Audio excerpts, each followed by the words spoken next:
All right, welcome. Thank you everyone for being here.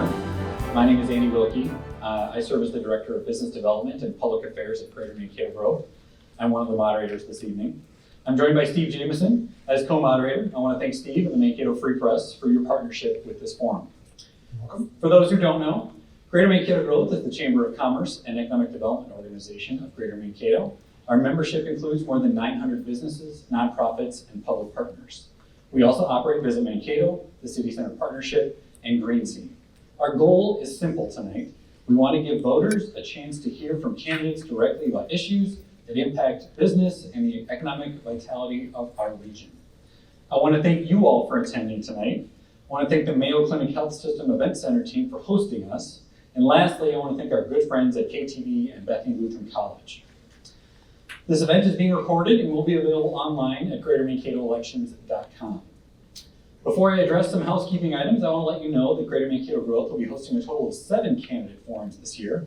Tomorrow evening and Thursday, October 6th, House District 18A that will include Representative Susan Ackland and Jeff Brand. We have 2 forums next week for House District 18B and 1 for the 1st Congressional District of Minnesota. You can get more information on all past and upcoming forums, along with a voter toolkit and candidate biographies at greatermankatoelections.com. Now, I'd like to set a few expectations for our audience to help us present an engaging and civic dialogue this evening. We have more questions than we have time for, so we ask that you help us make the most of our time by holding your applause until the end of the forum so that there may be no shouting or heckling, especially of the moderators. This evening, some of you are going to get sick of that shit.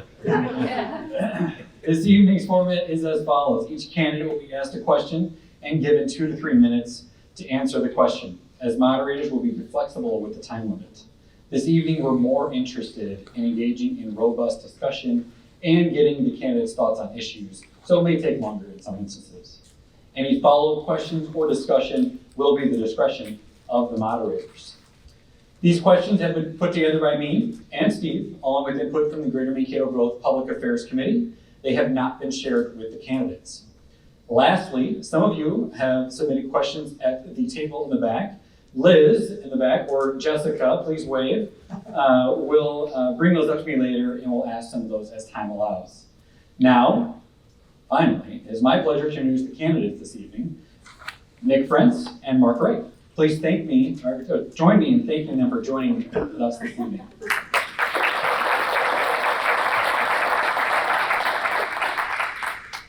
Now we'll begin with our first question. Steve. Thank you. Let's kick it off with an easy one. We'll start with Mr. Wright. Tell us who you are and why you're running for Minnesota Senate. So I'm going to thank them, GMG, for hosting the event tonight.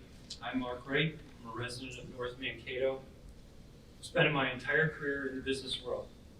My first 12 years in business world, I spent working for 3 major corporations. Mike, or Mark, you can grab the microphone. Thank you. Okay. There we go. Let me start over. Yes. As you wish. Okay, as I wish. So thank you for hosting the event tonight. I'm looking forward to speaking to the folks that are here in the room, as well as those that will perhaps review this on TV later. So I'm Mark Wright. I'm a resident of North Mankato. I spent my entire working career in the business world. First 12 years of my career, I spent working for 3 large major corporations, 20 years as a business owner of a window and door manufacturing company, and 10 years in the consulting business. The last 5 years of consulting have been spent here in Mankato working for an organization called the Regional Center for Entrepreneurial Facilitation. It's a nonprofit that provides free business consulting throughout 9 counties in southern Minnesota. The range of clients we serve include entrepreneurs trying to start up a business, as well as existing businesses that are either looking to change direction or have fallen on hard times and are looking for sage advice to how to turn it around. It's given me a great opportunity to see and visit many small towns here in southern Minnesota, and I've met some fascinating business people in the community. So the other half of my life, I attend Hillside Church. I was a trustee of my alma mater for 12 years. I served as chair of our finance committee for 10 years. 20 years ago, I returned to the competitive world of swimming, competing both locally and nationally. My wife and I have 3 sons, all married, and we have blessed with 2 grandchildren. I enjoy hiking, kayaking, reading, and staying fit. So tonight's session is hosted by GMG with topics that are relevant to the local and regional business environment. I expect by the end of tonight, the motto of tonight's session might be is, how does Mankato achieve greater growth? And I think that's why we're here tonight, is what kind of vision do we have and ideas do we share with you all? So I'm a businessman. I tend to look at issues in turn from the standpoint of the circumstances from the outside looking in, look at the data, develop a strategy, come up with a plan, and work through it. So I'm interested in becoming a senator from District 18 because I think we need change. Current state of affairs here is very concerning to me. The primary issues I hear from people that I've met with are inflation, public safety, and the quality of our public education. So I look forward to hearing the questions from our two moderators and engaging in those discussions. Thank you. Mr. Francis. Well, thank you. First of all, thanks everybody for coming. Thanks to Greater Mankato Growth for hosting. Mr. Wright, it's nice to see you again. And I'm really looking forward to our chance to exchange some ideas tonight. If we have not met, my name is Nick Frentz. Proud husband of Jill of 34 years. We've lived in North Mankato the entire time, and all our 4 children were born and raised here. I'm a huge fan of the area, partly because of how great it is, and partly because my father's family goes back about 150 years. Class of 56 at Mankato High School. Both of his parents were class of 32 Scarlets, and we have Scarlet gear from top to bottom at our house, and someday we'll clean it all out. When my father was 21 years old, he was drafted into the Army and shipped out to Northern California. The Army eventually sent him to Japan. He was actually born on an Army base in Japan, and he and my mother raised us in Northern California. We came back about twice a year. Back then, my great-grandmothers were both still alive. 320 Liberty Street is my great-grandmother's house, where she was not only born, but where she also gave birth to my grandmother. And I have just loved the area ever since I was old enough to know what Christmas was with snow. I moved back to Minnesota the minute I got out of high school, 42 short years ago, and I've lived here ever since and have loved it. And I'm proud of our area, and as I look around the room, I see a lot of people I think are proud of it too. My background is that I'm a lawyer and a business owner. I'm about a 30-year member of Greater Mankato Growth and a big fan of the work that they do. I think some of the questions we'll talk about tonight will give us a chance to point out some of the successes that the area's had, and Greater Mankato Growth is going to take a bow or two as we talk about our policies. I've been serving in the Senate for 6 years. I just love it. It's an opportunity to help people from the area, and as our area can always do better, it's a chance to work on the Agriculture Committee, the Energy and Utility Committee. As an assistant minority leader in the Senate, I serve on the Rules Committee, never a dull moment there. And the Rules Committee also allows us to see the administration of the Senate. Everywhere you go at the Capitol, people say, well, where's your district? Our district is here, and we are proud of it. This is my 3rd time running for this office, and I'm hoping I'll be reelected and sent back. Along the way, I'm very proud of the endorsements that we've earned, and you ask why I'm running for Senate. For the same reasons I think we received these endorsements. I'm endorsed by the Minnesota Police and Peace Officers Association. Very proud of that. I'm endorsed by Minnesota Police and Firefighters Association. That's the full-time firefighters. Endorsed by Minnesota Farm Bureau. Endorsed by Minnesota Farmers Union. I'm endorsed by the teachers, the nurses, working men and women, including AFSCME Council 5, Mayo, iron workers, steel workers, building trades, Minnesota Healthcare, including Minnesota nurses, Teamsters, Minnesota Association of Social Workers. But I think of all the endorsements that I want to talk to you about tonight, it's the endorsement I received in this race from the Minnesota Chamber of Commerce. Greater Mankato Growth is a stellar example of economic growth and development, and the Minnesota Chamber chose to endorse me in this race because of my work in the Senate, because of my work as a business owner, because of my desire to see the blending of economic development and quality of life, and I really think we can do that. Very much looking forward to the chance to talk tonight. Thank you. Thanks, Nick. We're going to stick with you, so hang on to that mic. What will be the top 3 issues that you will personally work to address at the legislature if elected? Top 3 issues. Number 1, the budget surplus. What are we going to do with it? I think we can return about $4 billion of that in tax cuts. If you follow the budgeting process, we run about a $52 billion every 2-year budget. $4 billion of our surplus is what they call structural. Means it's gonna go on and on. And we can return that in the form of tax cuts. I have supported the idea of the Social Security tax repeal. I like that. It's about $700 million a year that it would cost us, but I think it's a good way for us to stay competitive.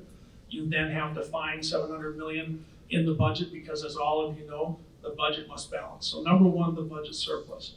Number two, we have to have a bonding bill. Oh my Lord.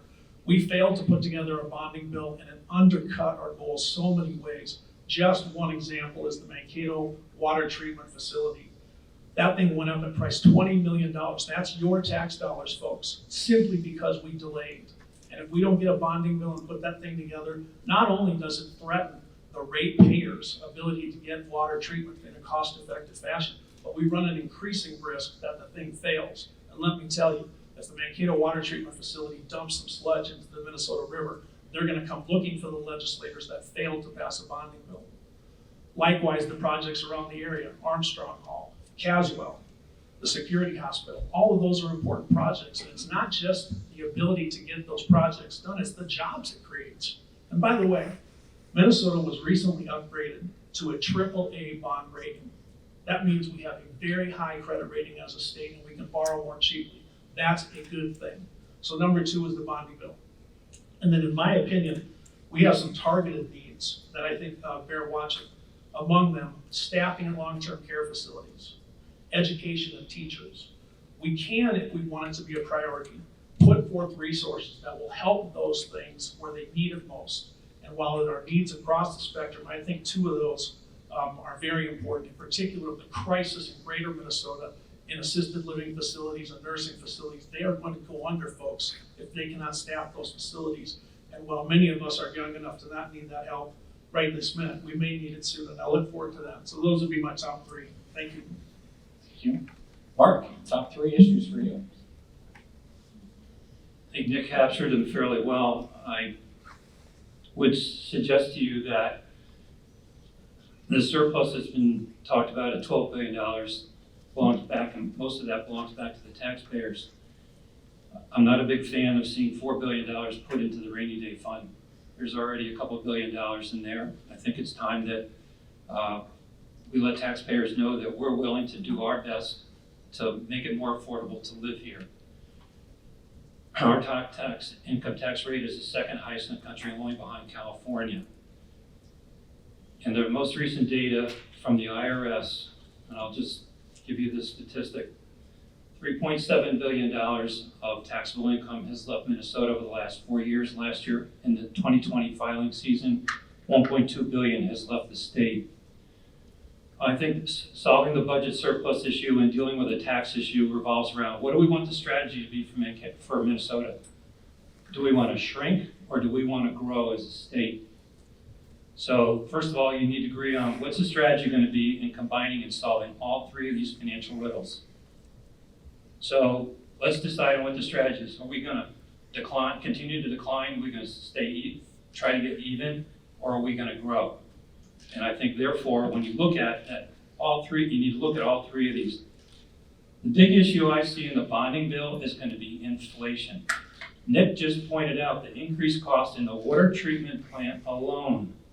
I don't know how many hundreds of projects are in there, but if inflation is eating that water treatment plant, how many other water treatment plants like it are in that bonding bill? Never mind civic centers, fire halls, go on down the laundry list.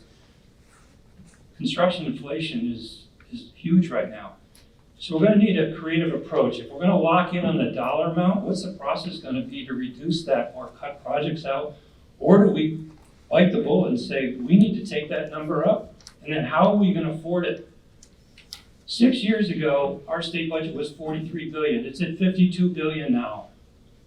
I say enough is enough. We need to focus more on a needs-based budget than a wants-based budget. So I get it. And then the 2-year budget, that's going to take cooperation from both the Senate and the House, and is require a signature of the governor. So those 3 constituents are going to have to agree on what the priorities are moving forward. You have a Health and Human Services budget of $40 billion, growing $20 billion, growing at a rate of 10% a year. We can't increase taxes that much. We'll have people moving out right and left out of our state. So I think Nick's hit them all, but I think you got to look at all three of them together and decide, what do we want this picture to look like in 2, 4, or 6 years? I don't know that we're going to generate another $12 million of surplus in the next 1, 2, or 3 years. Thank you, sir. So let's stay on the budget topic, because 2023 session is all about passing a biennium budget. In 2021, the legislature passed a biennial budget of about $52 billion. We talked about the estimate of the surplus of about $12 billion. So, Mr. Wright, this is to you starting. What would be your budget priorities for the next biennium?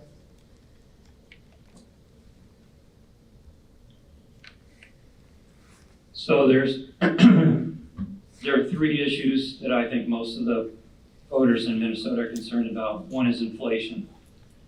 We can help them with inflation and being able to afford to continue living here by addressing the tax issue. Inside that budget is also money for education, state salaries, and the rest of it. My priority, I think, in that state budget is make sure that the education dollars are being spent correctly, that we spend it on education and not fluff subjects and not political indoctrination. And I think that's the key right now, is we have falling assessment scores here, both locally and statewide. We've also lost 40,000 children out of the Minnesota public education system. Why?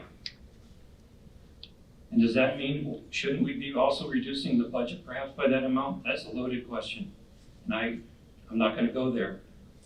But I do think we need to think long and hard about that, making sure that those dollars are delivering the results, that we as legislators can sit there and say, hey, progress is being made. And I get it, we just come through 2 years of remote learning, and that's had a major impact on education. So education would be my priority. I don't know enough about the ins and outs of our state budget. Nick's been there 6 years. He can tell you the good news and the bad news about the budget moving forward. But one of those numbers that I just mentioned that scares the Christmas out of me is the Health and Human Services budget is inflating at a rate of 10% a year. So let's think about, why is that happening, and how do we make sure that a $56 or $57 billion budget doesn't result in even higher tax rates? And that's the dynamic that's going to have to be addressed. And Mr. Friends, any questions? Do you need me to repeat it? Top 3 budget priorities? Yes. Okay. I'd say healthcare, education, and taxes. Healthcare is going up every year. We're doing more things for patients. That's a good thing. We're probably saving more lives. That's a great thing. But the cost of healthcare has continued to rise. And one of the groups that gets hit hardest is one of our populations here in this district, which is farmers. Farmers are disproportionately in the individual market, which is where some of the increases have been the greatest. And I favor a public option. What a public option means is basically that a farmer or anyone in the individual market, which for context is about 5% of the state's population, can take the option to go into the state's plan. If they like it, they can stay in it. The first result would be that they would save quite a bit in premium. Some estimates $500, $600 a family a month. That's a good thing. However, it'll reduce reimbursements to rural clinics, hospitals, and doctors, and that'll have some effects that'll be longer term. So we have to watch those things. But I think healthcare has been delivered at a quality level that's just unbelievable. And the things that our doctors are doing now, we couldn't have dreamt of 100 years ago. And for that, and for the pharmaceutical costs that are soon going to be negotiated, I think we're on the right path. A good question for everybody would be, are we willing to sacrifice anything out of our current healthcare system to decrease the costs? Maybe we are. I haven't seen a consensus out of the people in this district on that topic. Education. We use a per pupil funding system. So that means that the state says, based on the number of people who are in the district, here's how much reimbursement you get. That affects the amount of money that a district gets. But another factor is what's called the cross subsidy. The federal government mandates that we provide special education services to our kids. That's a good thing. We want to have each kid have a positive experience. Into that, though, school districts find that they are underfunded. And that's the so-called cross subsidy that has put a lot of our districts behind the 8 ball. One of the big shames of the failure to get the deal done at the end of last session was the money that was going to go into the cross subsidy at one time proposed $833 million. That would have been a big help. I think we're always looking at education funding. We're always trying to deliver quality education at a reasonable cost, but we're losing teachers, and we have to get the next generation of teachers going, and for that, we're gonna have to invest. Then finally, taxes. Minnesota's always had a reputation as a high tax state, but there have been some tax cuts over the last 6 years, and I'm kind of tickled by a few of them. 2017, we cut taxes. In 2019, we gave a 1/4 point decrease to the middle class. It wasn't huge, but it was the direction that we went, and we still ended up producing these surpluses. So there's room to do more tax cuts. One of the dynamics of the Social Security tax repeal, and I find it entertaining. If it's not entertaining, I'm going to tell you about it anyway. The AARP, the American Association of Retired People, came and testified against it. We were a little taken aback. This is the group that represents the Association of Retired People, and you'd think they'd be in there saying, yes, cut our taxes. Their take was one that for the budgeting process bears thinking about. They said, of course we'd like to pay less taxes, but if you're freeing up $600 million a year in the budget, there's other ways we'd like to use it. And so for all our constituencies, I think we've got to keep that in mind. Again, I think there's room for tax relief. There are some Minnesotans that we talked to in the district who want direct rebates. I guess I'm open to that, but again, I don't know that we have a consensus in this district that that's what everybody wants. While you do meet working men and women who say, I'd like to have that, I don't think it's clear that that approach is favored by the people in this district. And at the end of the day, you've got to vote for the people in your district or who the heck are you working for. Thank you, Mr. Prince. We're going to stick with you, so hang on to that mic. You both had talked about bonding earlier, and we're going to talk about that a little bit more. The past session, the legislature failed to pass a bonding bill to fund important capital projects throughout the state, including several critical local bonding projects seeking funding. Do you support passing a bonding bill early in the 2023 session to fund these projects? Yes. The one feature of bonding that's kind of entertaining is it requires a supermajority. So you must have 3/5 votes from each chamber. Neither party in either house has that majority right now, nor am I certain that either one will have it in January. So an early bonding bill will be a big plus. The problem is you need legislators to jump on board. And once you go and say, hey, I'm in a hurry to get this, I really need this really quick, wouldn't you know it, that legislator tends to say, oh, you're in a hurry. Well, I'd love to have this project in the bonding bill. You know how important it is for my district. And so we have failed to get bonding bills done in a hasty manner, a quick manner. They often wait until the end. And there is an ideology at the Capitol of legislators, and I respect these men and women who simply don't like borrowing and are not big fans of bonding anyway. And I respect that. I disagree with it because bonding generally provides for projects that we can't afford in the normal course of those budgets. Mr. Wright? Can I just do the question? Yes, sir. The past session, the legislature failed to pass a bonding bill to fund important capital projects throughout the state, including several local projects. Do you support passing a bonding bill early in the 2023 session to fund these projects? Yes, in fact, I was mortified to find out that there we are, Nick and his cohorts, we're at the 12th hour, no bonding bill. As a business guy, you do what's important first, and you leave the minutiae till later.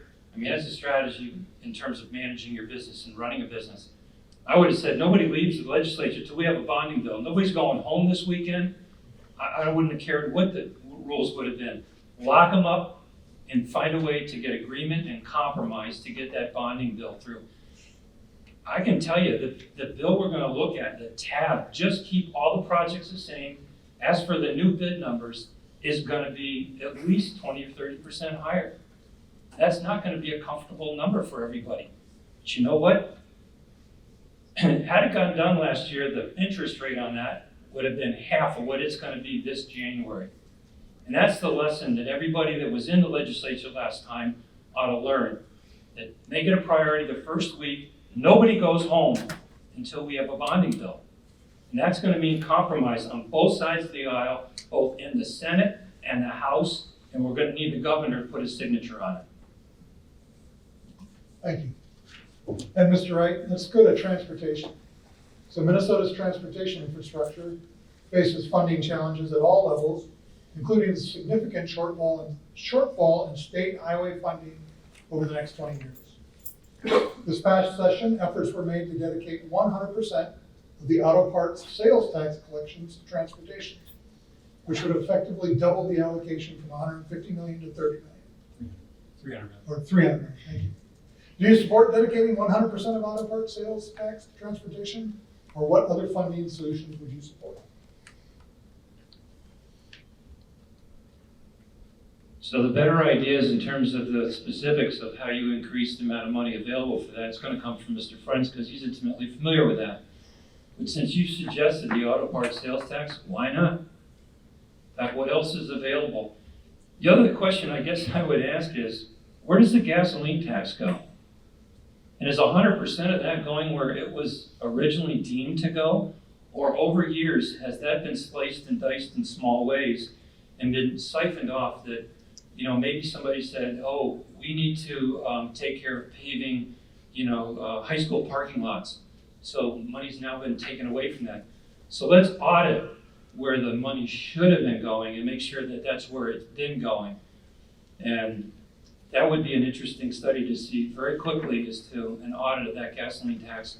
And is it following the letter of the law that's already been passed? And yeah, I would say, and what else is available that's taxed? I mean, that's a new one to me, I guess it is part of the general sales tax.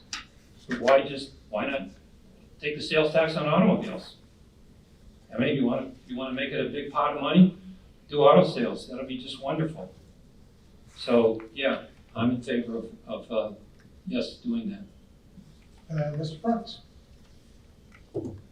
Yes, not only do I support the full dedication of the auto parts sales tax, but it's one of the areas that Greater Mankato Growth took a little initiative on to talk with us and was generally in favor of. This is basically shifting money in the general fund that can go for all the different needs into a dedicated account. To your question, Mr. Wright, we have the highway user tax distribution fund. The gas tax goes in there, and this money would also be dedicated. So it's basically all roads and bridges. But you do make a good point, and the biggest rhubarb over that was the State Patrol helicopter, which is transportation and is Department of Public Safety, but isn't really roads and bridges. And so I think it's a fair question, is it really all go in there? Having said that, about 95% of the highway user tax distribution fund comes from the gas tax and from federal funding, and it works pretty well. We're underfunded.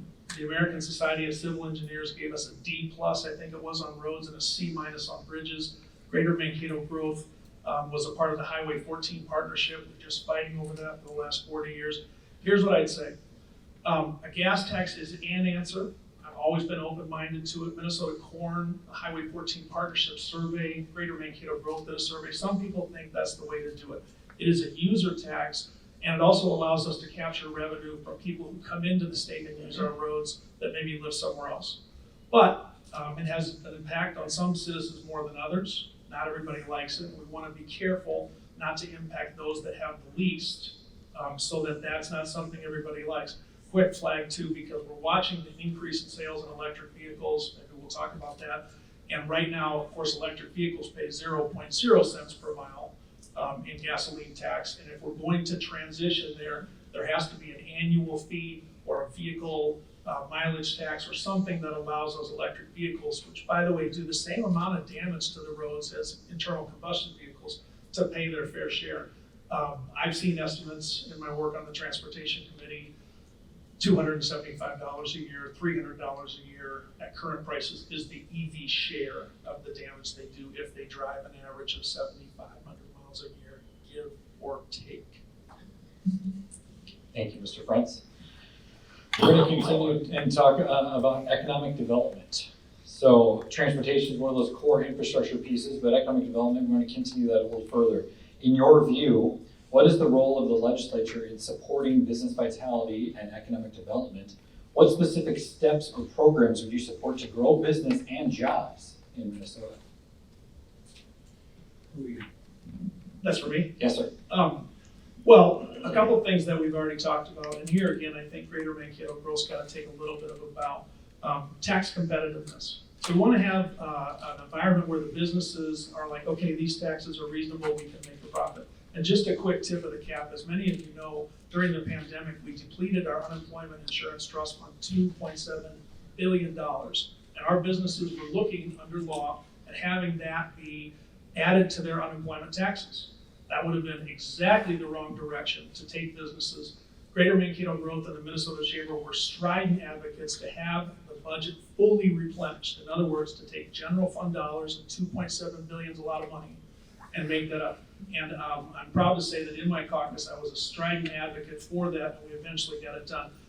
The dynamic there was the governor was okay with it, the House Democrats were not totally sold on it. We had to compromise, and it was partnered with the $500 million bill for frontline worker pay. So tax competitiveness is one. We got to have a regulatory environment that is reasonable to govern the things we want to govern without putting businesses under the heel of the boot of government. So we talked at the Agriculture Roundtable, Mr. Wilkie and I were at yesterday, about the different agencies that the state has and executing their function, environment, transportation, education, but not doing it in a way that is harmful to our efforts to grow businesses. We got to recruit talent too. So one of the things as a business owner, and we're part owners of Tandem Bagels as well as the law firm I work in, is you've got to create an environment where people want to come and live and work there. Here's where Mankato's been a big success. And I'll just take one example, even though it goes the wrong way on taxes. Greater Mankato Growth was an advocate for our local ops and sales tax, which, as many of you know, was passed and would allow for funding for youth sports facilities and also for infrastructure. So actually increasing taxes a little bit by capturing 0.5% of the local ops and sales tax. And I appreciated GMG's advocacy. Mr. Baker, your predecessor, was someone who pushed for that. And the theory was, yeah, it's a little more tax, but we'll be able to do stuff with it. Build youth sports facilities, create infrastructure that'll make it so more people want to live and work in Mankato. And in my opinion, that was a good choice, similar to the one that GMG had on the school bond referendum. Those are some things I think we can do to make us a great place to do business.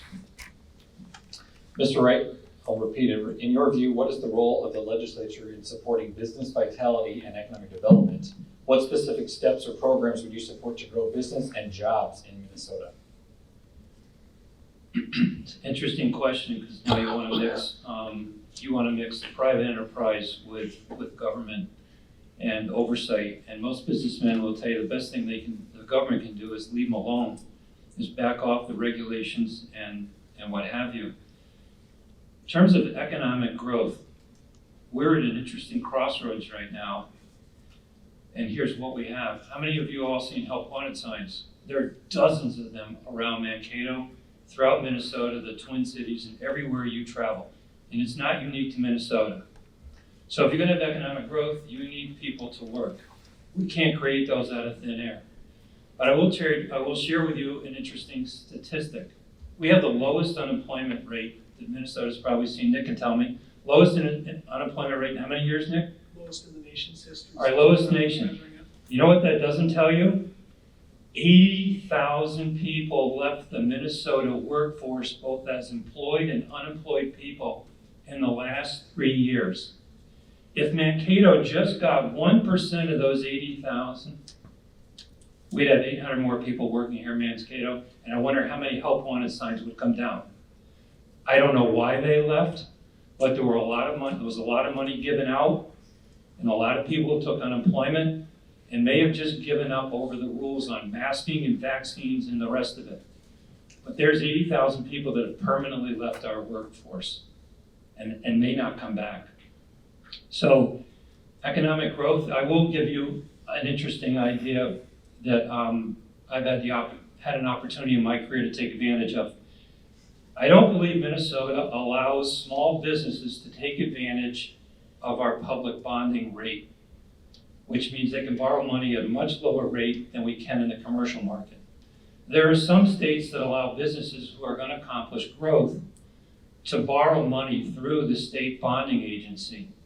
And what they do is they pull 15, 20, 30 different businesses that perhaps are going to expand their businesses, buy substantial pieces of equipment, or open up in a completely new manufacturing or distribution facility. Most of them have to be privately owned. That's a high growth market for most metropolitan and urban areas. So they vet them, they package them, and they sell them as one total bond that is underwritten and then captures the bonding rating of the state. And it's a very effective vehicle especially when businesses are looking at multiple locations. It's even very effective when you have counties that encourage it and have people that will actually help a small business put together a program like that. You will need audited financials. You know, it has to be money that's backed up by real bids and what have you, and it is vetted by the state bonding agency.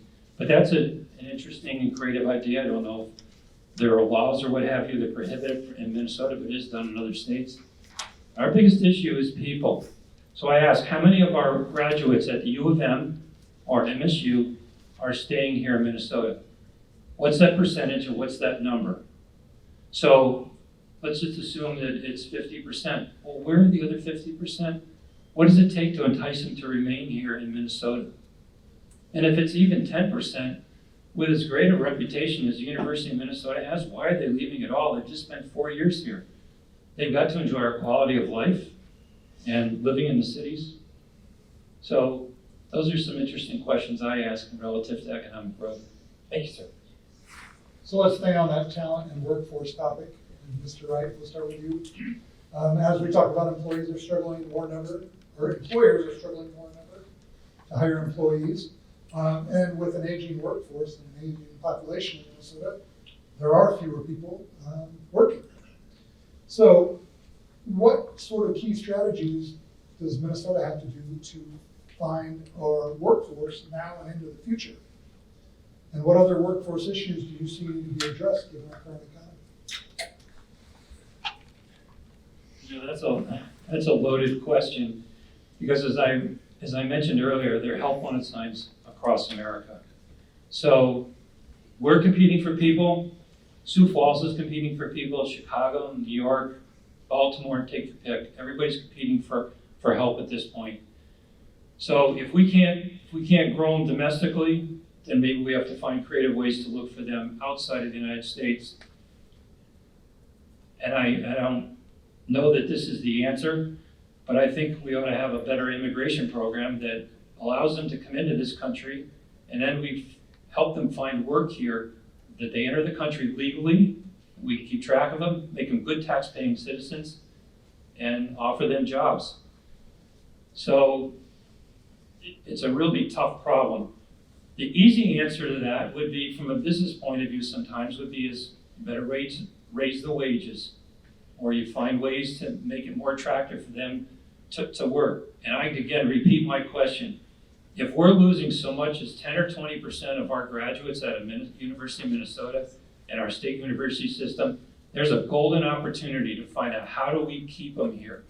The other issue there would be is, what kind of skill sets do we want to have them have so that when an employer looks at them, they know that a four-year graduate from one of our state and or a major university here is qualified to work. Are they willing to work? Are they willing to work hard? And are they willing to get along with others? Those are the three criteria for a really good employee. And I think the other issue is, where is Minnesota's work ethic today? 25 years ago, it was unbelievable reputation, particularly on the East Coast. They would come into this market and recruit our students and our graduates. So where are we today with that work ethic? And I hear that a lot, that it's very difficult to find somebody. Just get them to show up 5 days a week at 7 a.m. to start the shift. So there's some underlying issues, and I don't have the answers to those, but some of them are probably social and maybe tied into our educational system that need to be addressed. Senator French, do you need me to repeat the question? No, I think I got it. Thank you. First of all, immigration is something this nation's always been built on. It's always going to be built on. We need to have legal immigration. We want people that want to come to this country. We want them to work here. And it's never been more acute than in the agriculture sector in our district. So we just met with Minnesota Corn, Minnesota Pork organizations that employ a lot of people and are part of our $20 billion a year agriculture industry in the state, and they need workforce.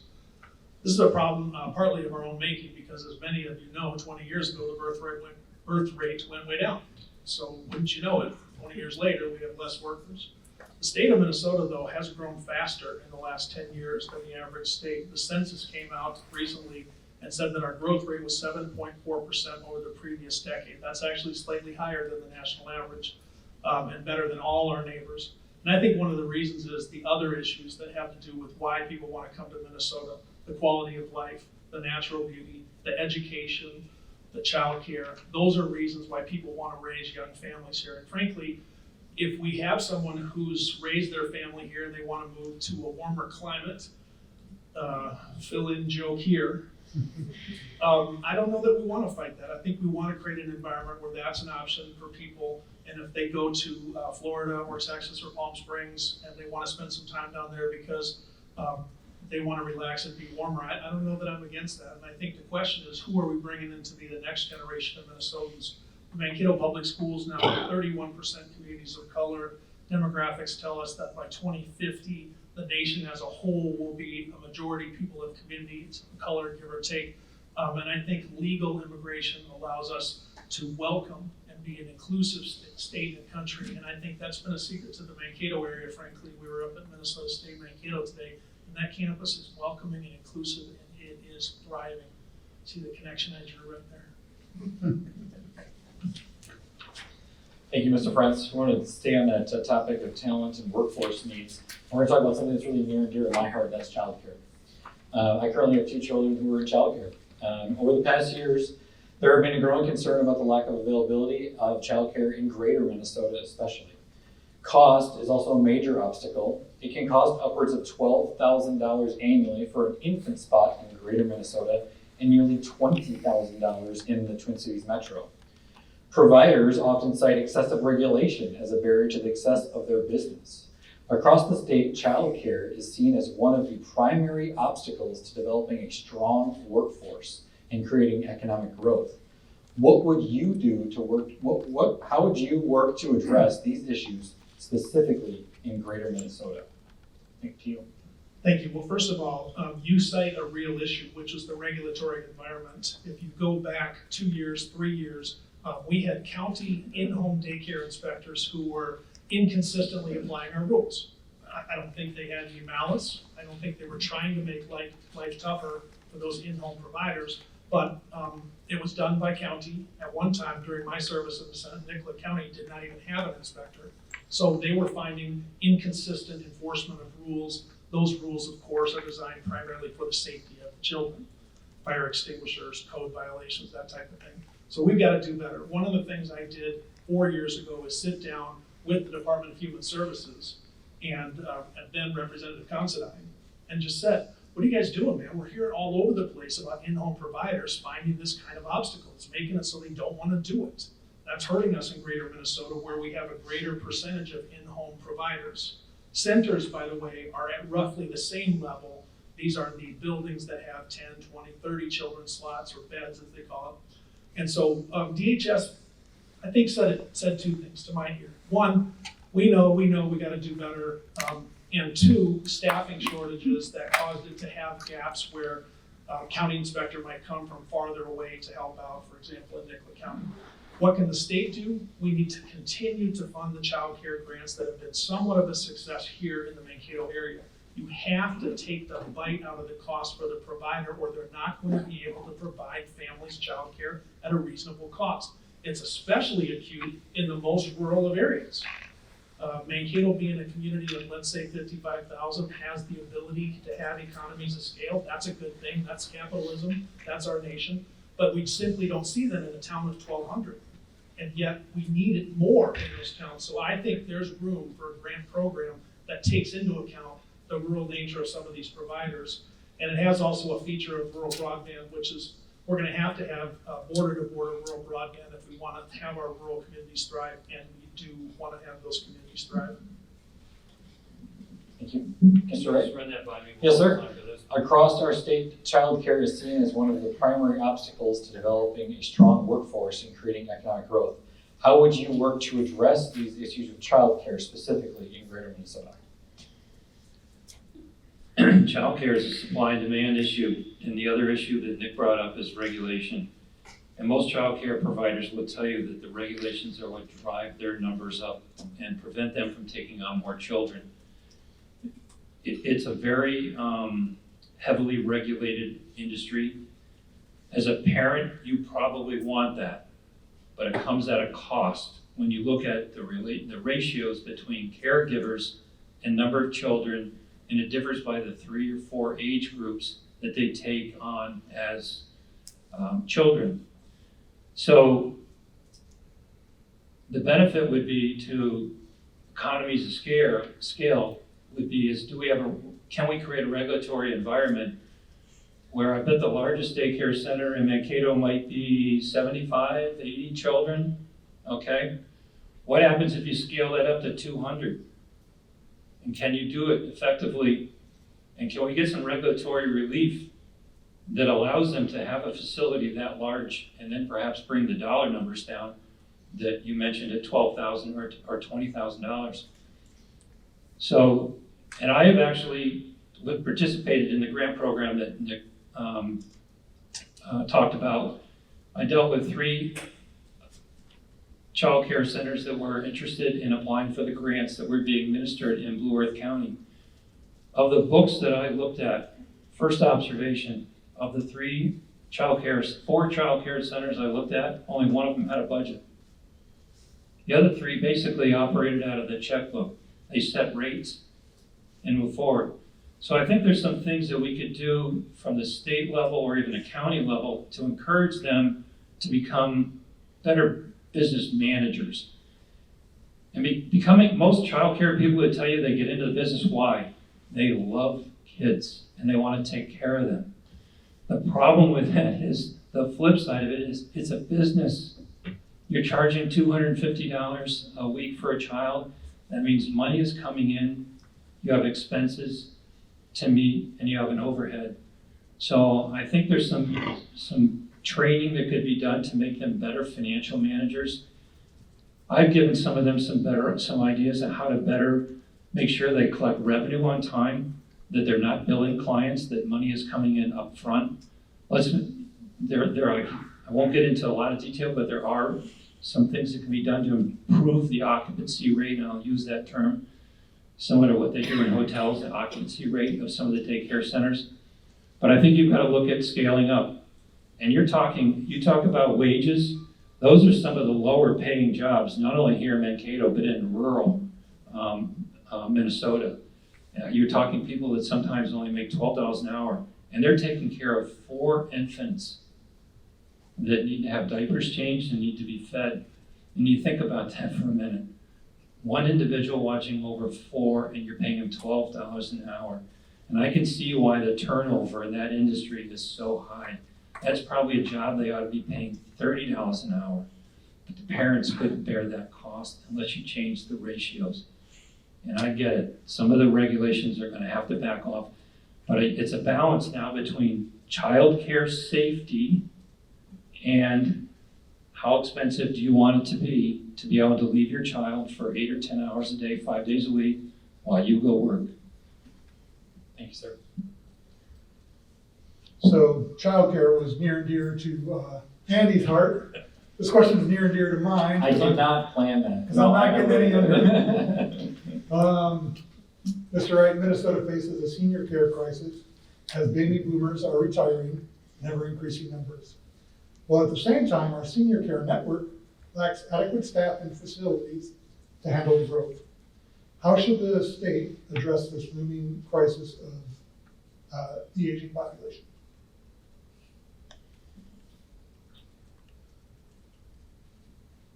I guess I'll ask some questions because I'm not an expert on that, but I would suggest, so do we have a senior care program that is present either at South Central College, Mankato State, or even the University of Minnesota, where perhaps some tuition reimbursement could be granted to a young man or woman that's going to major or participate in some sort of certification program, where in return for having their tuition somewhat underwritten, would then commit to working for 2 or 4 years in a daycare or a adult senior care facility. And again, we're also talking about supply and demand, which drives price. So when you have increasing demand on services and you have limited supply, the price goes up. And so it's going to take some creative thinking on how you do that. There is one thing I would suggest that, and I don't know if it's directly related to this, but we allow a $200 deduction for a senior citizen that carries long-term care insurance. Long-term care insurance can range anywhere from $2,000 to $5,000 a year. And we as a state are going to give somebody a $200 credit on their income tax return. When you think about the state having to take on that burden for somebody that has fallen on hard times, might be considered indigent, that bill probably runs $30,000 to $35,000 a year per senior citizen now under the care of the state. So I would suggest there may be some ways that we think creatively about how we encourage people to carry long-term care insurance that would then kick in should they need to check into a facility and have it paid for. So I don't have any easy answers to this, but I see the problem coming. Thank you. Mr. France? Thanks, Steve. I mean, this is something we touched on earlier tonight. There was a proposal for a rate increase. So the reimbursement of the staff is something that the business of the care facility gets reimbursed for, and we could raise that rate.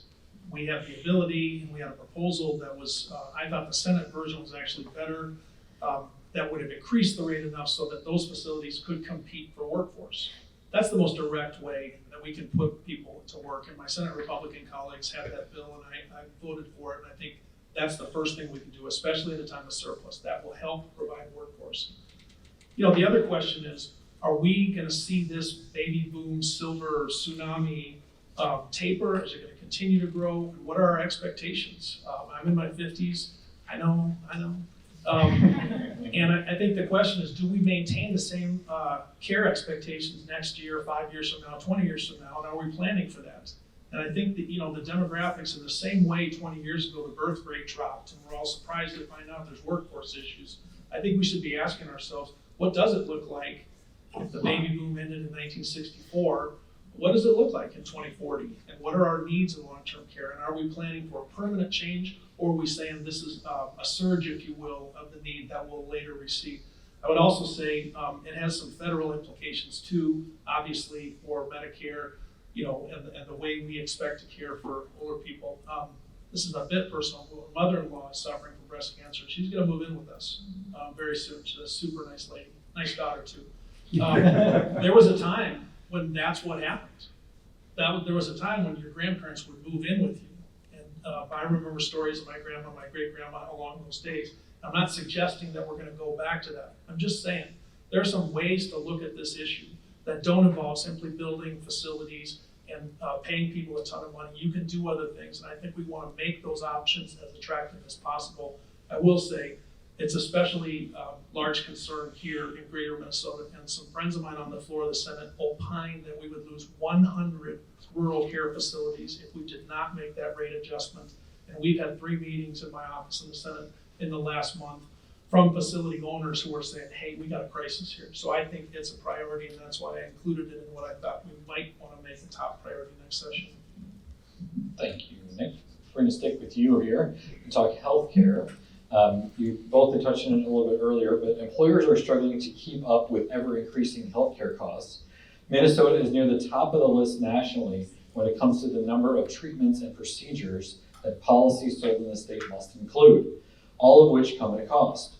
Since last year, we've had a new process in place requiring the Minnesota Department of Commerce to do a cost-benefit analysis anytime a legislative proposal is put forward to add new coverage requirements to health insurance the individuals and small, medium businesses buy. Some have suggested this new process is too burdensome and time-consuming, arguing legislators and committee chairs should simply ignore it. Do you support this review process, and will you commit to following it? Well, I'm open-minded to it. I wouldn't say I'm supporting it. I'm saying I like more information. We'll make better decisions if we have more information. The chair of the Department of Commerce is Grace Arnold. I think they have good people working there. I don't know that they're necessarily smarter than the rest of us. The burden on small businesses is administrative, and it's like a lot of stuff we do. Bless you. Might be good to have that information, but let's just cut to the chase on healthcare. we're either gonna reduce the number of people that are covered, we're gonna reduce the procedures that are covered, or we're gonna reduce the reimbursement rate, or it is a mathematical certainty, we're not reducing the cost of healthcare. You know, I hear about how great the healthcare is in Canada, and then you see these families often at the hockey rink, and they wait 10 months for what I would consider care that's very important. Our good friends across the ocean in Great Britain are very proud of the National Health Service. I get that, and I kind of wish we had that for our businesses, because at least it would be off your mind, right? But they simply do not provide some of the options. A good example would be cancer care. I mean, we pay for world-class cancer care in this country. We have the best doctors, the best facilities, and the best treatment. That's a good thing if it's your family member who's being treated for cancer, but it can cost hundreds of thousands of dollars. And we're simply not ready as a country to make the trade-offs that I think are necessary. I am in support, as I said earlier, of a public option, and I think our businesses have something to gain by looking at that. But I would also say we do not have consensus among the business community that that's the smart way to go. I also think the question is, if we're gonna make changes, at whose cost? And like the state budget, it's got a balance, it's coming from somewhere. And you know, Americans will have to say, what is it that you want it to look like? And of course, we want low cost and high quality, and it's a little more elusive than you'd think. Mr. Wright? Can I just hear that one more time? I think I have it, but.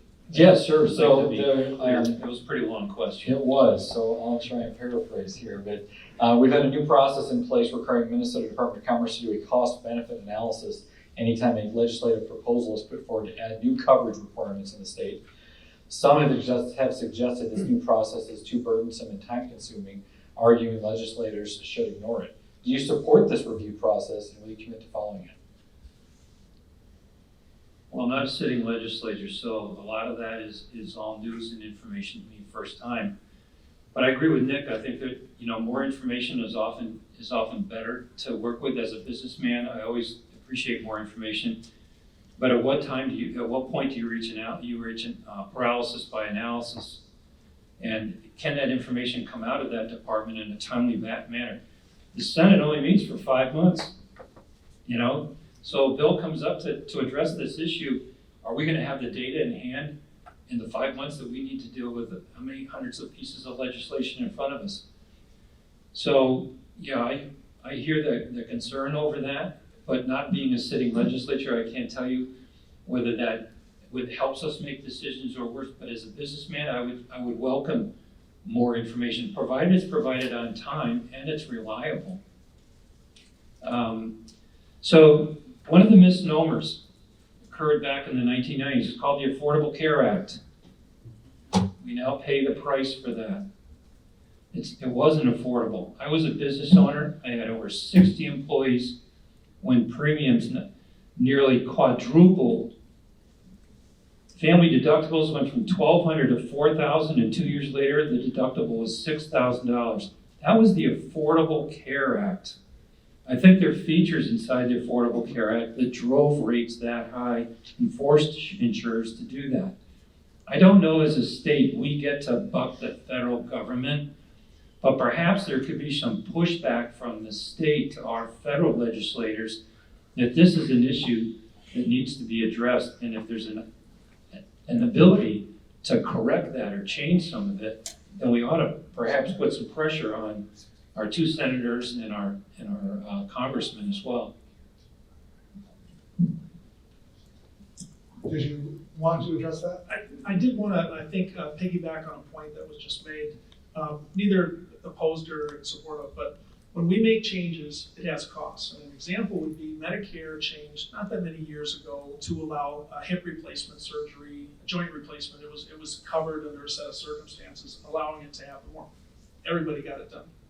Suddenly it's all over. And I bet each one of us in this room know a Minnesotan who's had a knee replacement who says, oh, it's great. You know, I now have no pain, I can walk. So for them, that's great. But that cost is borne collectively. And for the Affordable Care Act, which was passed, I think, in 2010, I think we're always trying to improve it. I think we always want to make it better. It's interesting to me in this political season that there isn't a big push by either party to make a dramatic change. You know, we, in past election cycles, I seem to recall, have had the suggestion that we need to repeal it. That's a little bit more of a second-tier issue now. Thank you. Steve? So let's shift focus to agriculture. recognizing that in many of our rural communities, agriculture represents the largest economic sector and source of employment. GMG Inc. includes Green Seam, an initiative with a mission to position our region as the go-to location for talent, business, innovation, and education related to agriculture. How will you work to promote our state's ag economy to ensure the economic vitality of greater Minnesota? And I believe it's you starting, Mr. Wright. Well, given the data that you just shared with us, I think that's a great program, the Green Seam program, to make sure that it's adequately funded. I think the other agricultural issue, besides making sure that our farmers continue to have the ability to make a good living here and are given the tools to do so, would be is how are we going to address the issue of succession? If you want farming to be here in 20 years, we have a generation of farmers, most of whom are in the 60s and 70s and probably would love to transition out of that and pass it on to their sons or daughters. We have some tax issues that need to be addressed relative to the estate tax. So I think it's great that there is a Green Seam program and we're paying attention to the fact that agriculture is a big deal here. I would suggest that having seen some of the size of the ag program at the University of Minnesota I'm not familiar with how big an ag program we have here at Mankato State, but are there ways to encourage academic sharing of ideas from the University of Minnesota here to Mankato State so that we have a little bit more of a quote unquote more homegrown program that promotes agricultural, the latest technologies and what have you. So yeah, I think the Green Seam program is a great program and it should be continued to be promoted and make sure that it's funded. And Mr. Franks? Well, this is an agriculture district. This whole part of the state, when it was settled in the 1800s, was settled based on agriculture. I'm proud to have the endorsement of Minnesota Farm Bureau in this race. I'm proud to be endorsed by Minnesota Farmers Union. Let me tell you, those organizations make you earn those endorsements. The screening process for Minnesota Farm Bureau, I've said, is the strictest, and that's for a reason. Agriculture is not just a living for these families to earn, it's a way of life. I also sit on the Senate Agriculture Finance Committee. I'm very proud of that work. And as part of that, the question is this: what are we going to do to continue to have Minnesota agriculture succeed? I think we're fourth in the country in agriculture. I mentioned it's over $20 billion a year. This part of Minnesota, I think, is second in the nation in congressional districts in pork production. We are doing well in agriculture. We have to continue to provide basic infrastructure. We have to continue to provide transportation. I mentioned Mr. Wilkie and I were on a roundtable yesterday on agriculture. Access to markets. We have to continue to make it so that our farmers can sell the products that they grow. Biofuels. We have to create a path for biofuels to be part of our future energy mix. That's a good thing. We grow it and we sell it. And you mentioned Green Seam. This is a public forum, and so I'll just toss out that I am, of course, the chief author of the original Green Seam funding bill and was very proud. Yet another example of greater Mankato growth coming up with a forward-thinking plan, which was funded with bipartisan support, not only in the Agriculture Committee, but then came through in the Agriculture Omnibus Bill, and glad to see it refunded. It's a shame that Sam Ziegler from Green Seam is not here because there is a lot of credit to be taken. You mentioned the positives of Green Seam. You left out almost my favorite, which is branding. It's 21 counties, folks. It's partly southern Minnesota, partly northern Iowa, but we're not just creating talent to connect to agriculture. We're branding this area of the country as leading in agriculture, and I cannot be more proud of it. Sure, go ahead, Mr. So I think you also have, we talked about Green Seam. So you do have a threat to the Green Seam in the agriculture community, and I'm only going to ask the question. So what do the California gas standards mean for agriculture, farming, and running tractors and equipment here in rural Minnesota? We talked about electric vehicles. So far, John Deere has one electric vehicle. What we don't have is we don't have an infrastructure. So what we've done a little bit on the electric side is to say, let's have the cart, but where's the horse? Where's the electric system, the distribution system to support this? And I'm not a big favor of the government mandating that we have electric vehicles or that dealers have to have a certain percentage of cars. Let's let the private enterprise system determine what goes on here. But I think that's a threat potentially to agriculture here in southern Minnesota. And so, yeah, we want residents to drive electric cars, but let's think about what's that mean for the agricultural community. And are you going to give them a free hall pass on that? You got ahead of me there, Mr. Ray. I actually got the question right here, so I'm going to ask him. I'm going to go to Mr. Frenz here first, and then Mr. Ray, I'll let you follow up with anything you maybe didn't get there. So the question is, in 2021, the Minnesota Pollution Control Agency and Governor Walz adopted a rule known as the Minnesota Clean Cars. The new rule requires Minnesota to follow vehicle emission standards that are set forth by the California Air Resources Board, CARB. Most concerning about this rule is that the Minnesota Clean Cars standard requires Minnesota to follow rules set forth by an unelected board in California. Do you support the Minnesota Clean Cars standard? And in your view, is the push for electric vehicles a threat to Minnesota's agricultural economy and traditions? I do support the clean car standards, and no, it is not a threat. The clean car standards are an estimate of where we're gonna go in electric vehicles. With the Minnesota Clean Cars rule, we estimate that we'll be selling about 6 to 8% of new vehicles will be electric by 2030.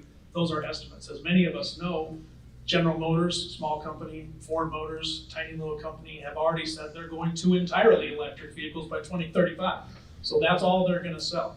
A good point by Mr. Wright about infrastructure, and I think we're on track, but we have to provide charging infrastructure for that transition.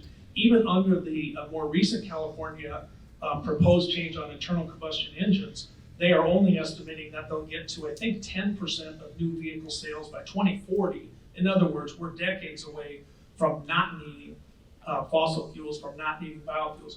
I would just say, as we sometimes get into these debates, that my friends who are concerned about the clean cars mandates seem to be more comfortable with the ethanol mandates.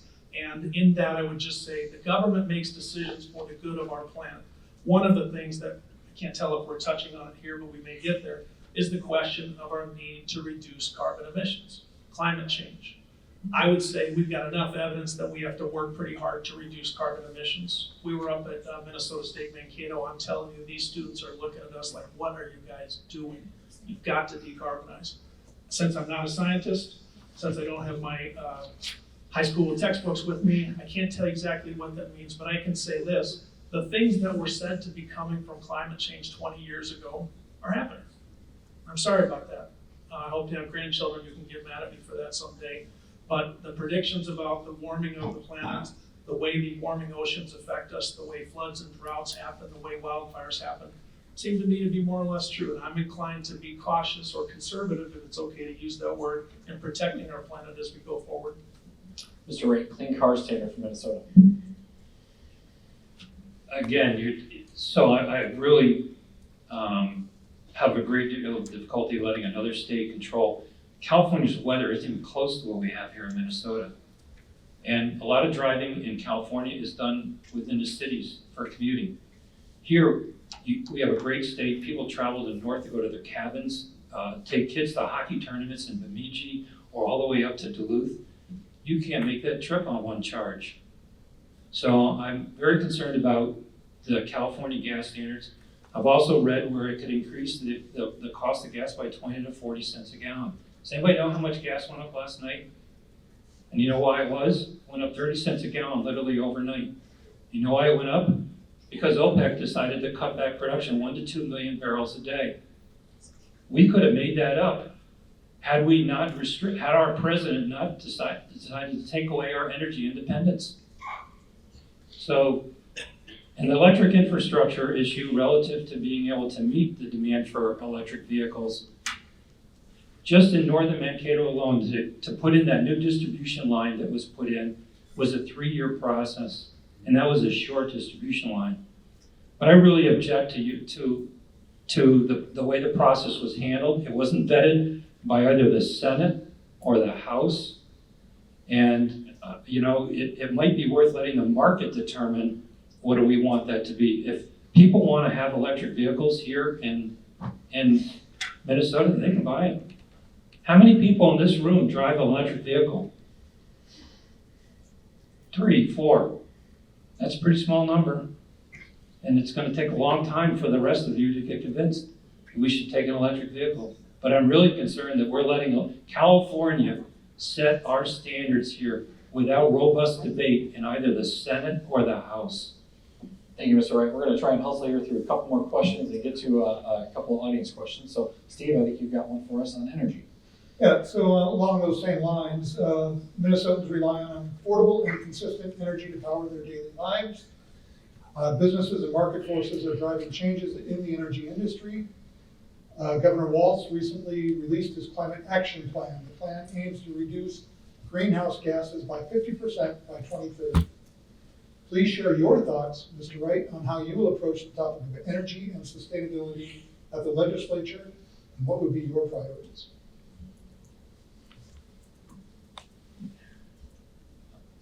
Again, I'm a free market person. I don't think that the government should be mandating how we generate our electricity in this country. I think there are a lot of concerns here in Minnesota about moving toward exclusively renewables without having a discussion on nuclear.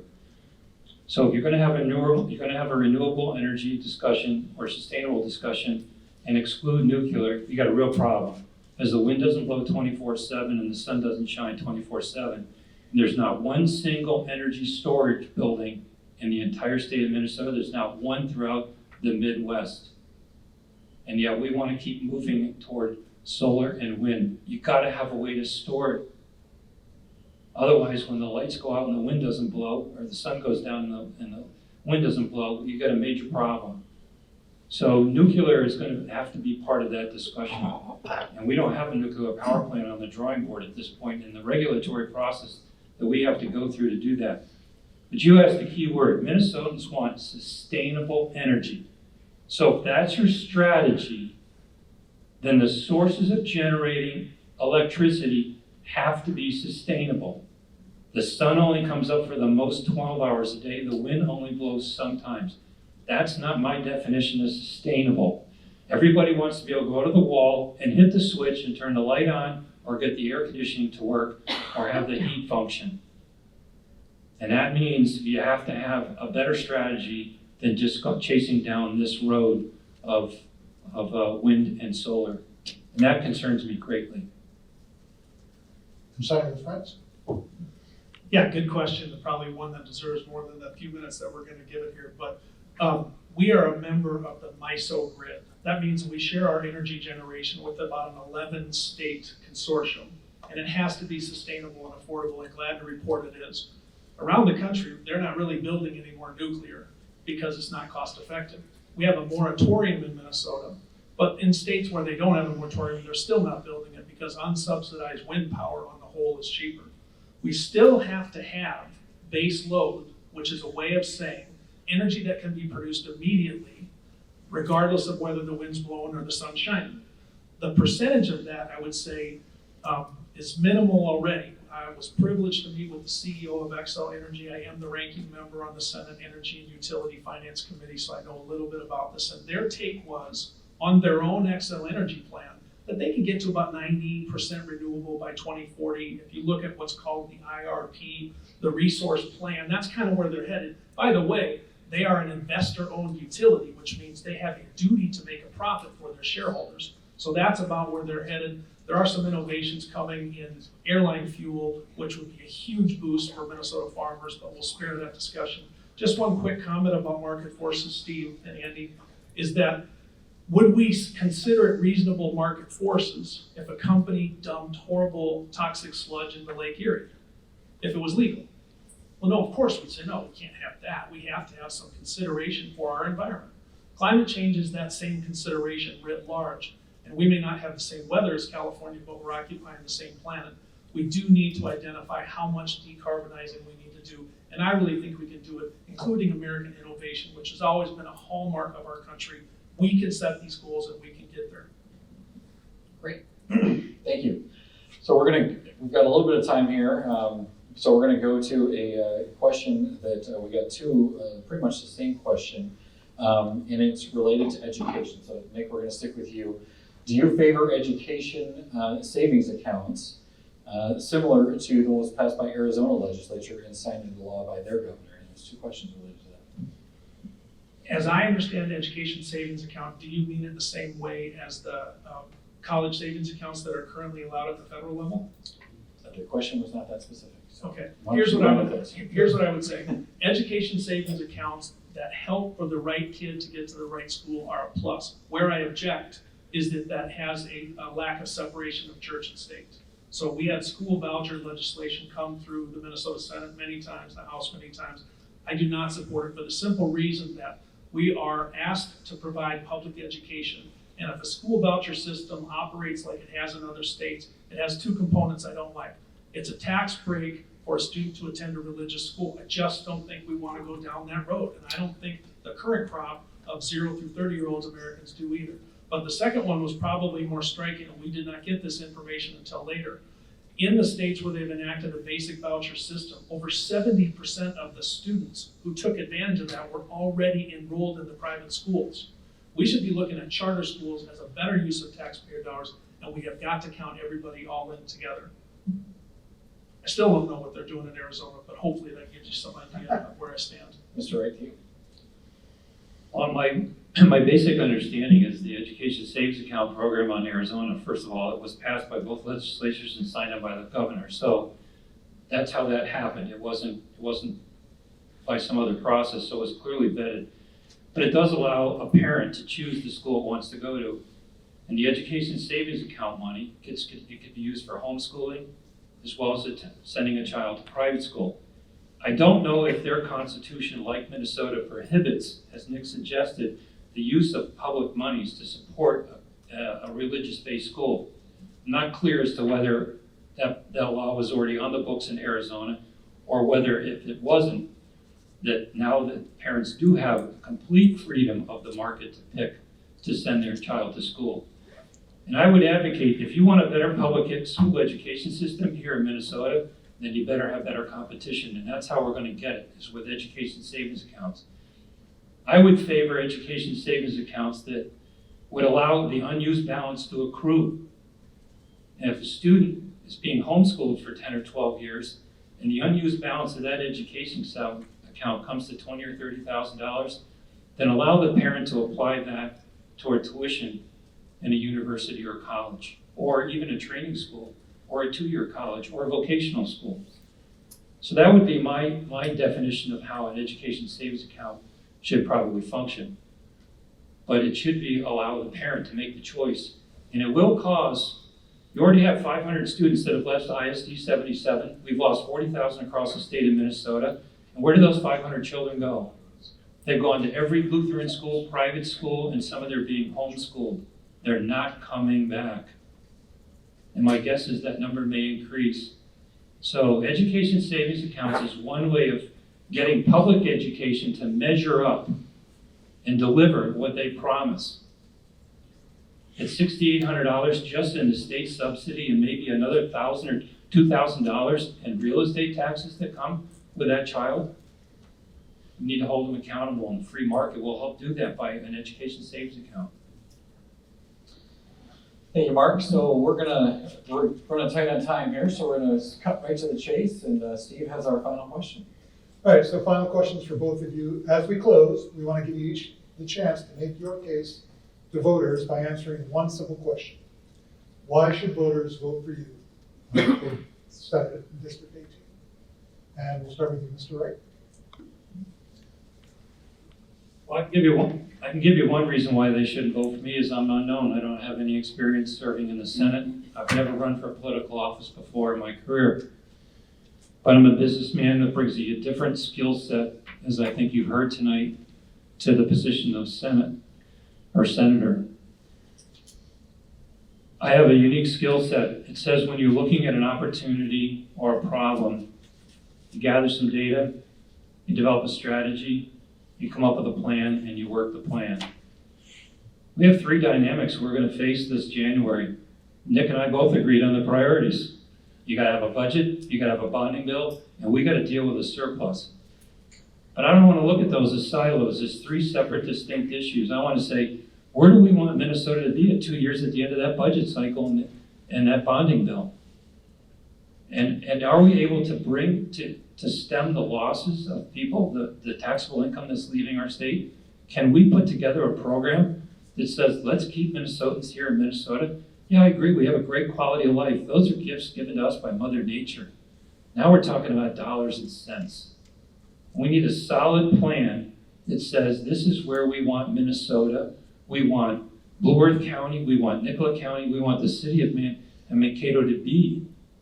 And the state has a great opportunity here with this amount of money on the table. So I'm running because I'm going to take a business approach to that. I don't owe anybody. I wasn't endorsed by anybody. I didn't get any money from any unions. I got a $500 check from one PAC in the insurance industry. That's it. I'm willing to have a discussion with anybody on any topic. Share with me the information you want me to look at, or tell me where I get that information so I can make an informed decision. And I'm willing to go across the aisle. This, to me, isn't about politics. We have some serious business decisions to make about the state of Minnesota and moving forward. And some things need to change.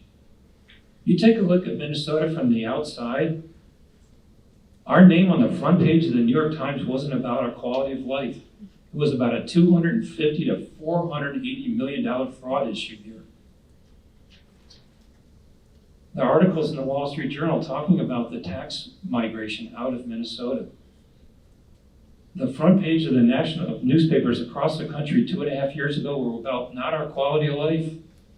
They were about the burning and looting that took place in Minneapolis. The lack of leadership to address the issue. Should have had the police on the streets, and we should have had the National Guard. We're paying for that. Locally, our crime rate may not be up a whole lot here, but our police and sheriff don't feel like they have the backs of our political leadership in the state, and it's worked its way down. So I'm all about making some changes here. If you don't like the result, repeating the behavior and expecting a different one is not the way to go. So I'm here for change, but I'm a businessman that brings a different skill set here. It's not about me being a Republican, it's about me looking at the issues and making an informed decision that accomplishes the goal of making Minnesota better and that we have a nicer place for people to stay in and move to. And let's keep the state off the front page of the New York Times. Thank you. Thank you, Mr. Wright. Mr. Prince, why should voters vote for you? Well, first of all, thank you, everybody. It's a pleasure being here. It's an honor to serve you in the Minnesota Senate, and all my campaign literature says I work for everybody in the district, whether they voted for me or not. Mr. Wilkie, Mr. Jameson, I want to thank you too, Mr. Wright. It's good seeing you again. I'm asking you to vote for me because this is a job interview. And at a job interview, you sit down and they say, what experience do you have? Been proud to represent this area in the Minnesota Senate the last 6 years. And in a minute, I'll tell you some of the things we accomplished. And since you mentioned the front page, the news, let's look at where Minnesota is. Of the states that require the ACT test be given, do you know where Minnesota ranks in scores? #1 in the nation. We have excellent local schools, and we got teachers that we're proud of, and we're going to be proud of them too. We talked about the state's AAA bond rating. That means Wall Street says Minnesota's in excellent fiscal shape. And how do you know? Because it's got a surplus. I hope we get up there and give it back. I think the taxpayers would appreciate that. States that run a deficit, those are the ones you got to watch out for. What's the Mankato area's legacy? It's kicking booty. We had the jobs report just last week, which showed that the Mankato area compared extremely favorable to all the regional centers. Think about that, folks. Do we want jobs and economy? Good, because the latest news was outstanding. And that is my final tip of the cap to Greater Mankato growth. We have an integrated leadership at Greater Mankato growth, and that contributes to our ability to have not just business leaders, of which I'm a proud member, but school, city, and county leadership. That's helped us do some of the things. That's part of the accomplishments. But at a job interview, they're going to say, well, what are you going to do for this company? And here's some things that I've accomplished in my 6 years in the Senate. While I like to try to make people laugh, I'm deadly serious about my work in the Senate. And so here's just a couple things I took the liberty of writing down. Chief author, $70 million bonding project 2017 for the State Security Hospital. Money for the Mankato Children's Museum. City of St. Peter, the Pavilion Park. People over there really like that. I was the chief author of that bill. Mankato, North Mankato local option sales tax, partnering with GMG, of which again, I'm a 30-year proud member. Chief author. The fruits of that bill passing have been felt already in this area, and they'll be felt for a long time in the future. South Central College, $9.6 million in bonding. What do we use that for? For STEM renovation and for healthcare. We're churning out the next generation of students. 2018, I was the chief author of the Police and Fire PTSD Amendment, which I knew from my work in workers' comp created a presumption that PTSD came from work. Police and firefighters came to us and said, we need this. I passed that amendment off the floor. Remember the minority in my dad in my freshman term, 60-6. And although it got killed in committee, proudly brought it back the next year, it got it passed. There is a question about keeping us safe. I noticed it didn't come up, but I think it's very important. You've heard my endorsement from the Minnesota Police and Peace Officers Association and the Minnesota Professional Firefighters. They went a little farther, and they sent a quote for me. And I want to read it to you because what you're really saying is, why should we vote for you? And I'd say, don't take my word for it. Listen to some of the people that we work for. We want to be safe. This is Brian Peters. Brian Peters is the Executive Director of Minnesota Police and Fire, Minnesota Police and Peace Officer. The Minnesota Police and Peace Officers Association, representing over 10,000 men and women in law enforcement, proudly endorsed Senator Nick Frentz for re-election. Nick is an extraordinary supporter of Minnesota public safety, and we hope you will support Nick Frentz with your vote on November 8th. I ask you, what do you think the police are saying there? Why does that matter to us? What are the things that are important to our citizens? I could go through this and talk about Green Sync funding, which I was the chief author of. We could talk about Highway 14, another project for which I'm incredibly proud. As a lawyer, I've worked for families that have had people killed on that road where it's one lane each way. And let me tell you, it's about a lot more than roadway money. It's about human families. And we're going to reduce those fatalities once that 4-lane extension is done. Not just GMG, but the Highway 14 partnership. Deserve a lot of credit for that. 3 times I voted to reduce taxes. Why? Not because I didn't think we had important things to fund, not because I didn't think education was a priority, but because we could afford it, and so we did it. And those tax cuts are helping working men and women. Not those amongst us that have the most, but those that will benefit from those tax cuts the most. $6 million of biofuels infrastructure. We can talk agriculture all night. I'm very proud to point that out. A second round of funding for Green Seed. Funding for grain bin and tractor rollover. Safety again. We had a young man who lost his life in a grain bin accident in Nicollet County. Senator Rich Draheim, if you like bipartisanship, a Mankato native, and I put together work and eventually passed funding for grain bin safety and tractor rollover safety. I would like to think that has saved a life. We just don't know whose life it is because they didn't have that accident. St. Peter needed a new fire station. The chief authored that bill. And finally, what I would say is, because I love the area. It's no secret that my family's been here a long time. I'm incredibly proud of it. I'm proud to serve all of you in the Minnesota Senate. I really appreciate the chance to have this debate. Again, I want to thank you, Mr. Ray. I want to thank you, moderators. And most of all, I want to thank you. Regardless, I encourage you to go out and vote. We got a hell of a great state, and we should be proud of it. And we need to stay #1 in voter turnout, and I really think we can do it. Thank you. Thank you, Mr. Frentz.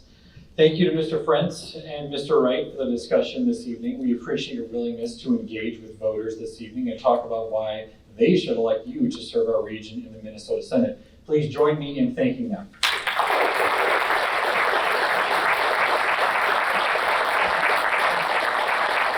And I'd also like to thank Steve Jamison from the Mankato Free Press for your partnership. Thanks to all of you for attending as well. As a reminder, Greater Mankato Growth has 5 more candidate forums. You can find more information on that at greatermankatoelections.com. Thank you to KTV and Bethany Lutheran College. Thank you, good night, and don't forget to vote.